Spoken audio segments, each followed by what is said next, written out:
বন্ধুরা, আজ আমি সর্ষে বেগুন করে দেখাবো। সর্ষে বেগুন করতে আমি 3টে বেগুন নিয়েছি। 3টে বেগুন আমি এভাবে কেটে নিয়েছি। আর এই সর্ষে এই আধা বাটির থেকে কম সর্ষে নিয়েছি। আর এই লঙ্কা নিয়েছি। সর্ষে লঙ্কা বাটবো, বেটে তারপর দেখাবো কিভাবে করছি। এই লঙ্কা, এই সর্ষেটা দিলাম।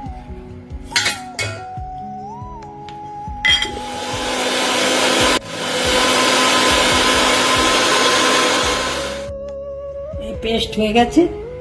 পেস্ট কিন্তু খুব ভালো করে করতে হবে, কেননা যদি কম পেস্ট হয় একদম মিহি করে করতে হবে, তা নাহলে তেতো লাগবে। সেই জন্য খুব ভালো করে মিহি করে করতে হবে। এবারে আমি এটাকে একটু নুন হলুদ দিয়ে মাখিয়ে নেব।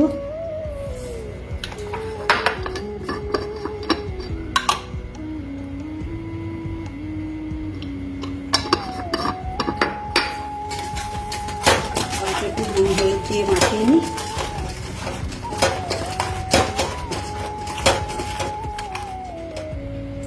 গ্যাসটা ধরিয়ে দিই। এবার আমি একটু তেল দেব, সর্ষের তেল।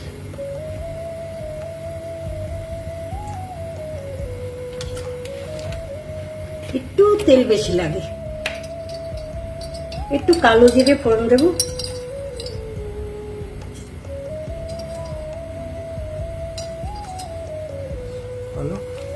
এবারে আমি এই বেগুনটা একটু ভেজে তুলে নেব।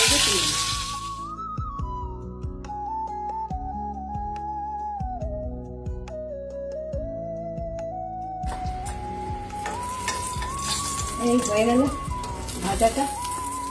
এবারে আমি গ্যাসটা কমিয়ে দিয়ে এবার আমি সর্ষে বাটাটা দিয়ে দেবো আস্তে করে।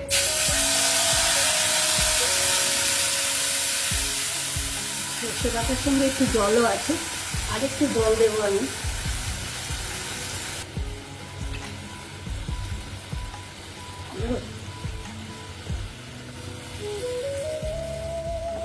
একটু জল দিলাম, কারণ এটা তো সেদ্ধ হবে। আর একটু হলুদ লাগবে, একটু নুন হলুদ দিচ্ছি। একটু নুন দিলাম, আর সামান্য একটু চিনিও দেব। যারা মিষ্টি না খাও তারা চিনি নাও দিতে পারো। ঝাল ঝাল খেতে চাও তো চিনি নাও দিতে পারো।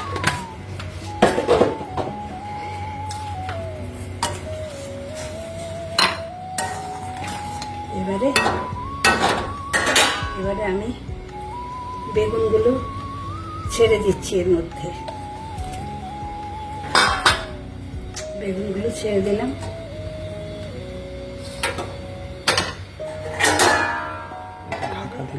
একটু ঢাকা দিয়ে দিলাম। আর গ্যাসটা কমিয়ে দিতে হবে। গ্যাসটা কমিয়ে দিয়ে ঢাকা দিয়ে এখন আস্তে আস্তে হবে 5 মিনিট। হয়ে গেছে সর্ষে বেগুন। এটা গরম ভাতে খেয়ে দেখবেন, ভীষণ ভালো লাগবে। সহজ পদ্ধতিতে আমার মতো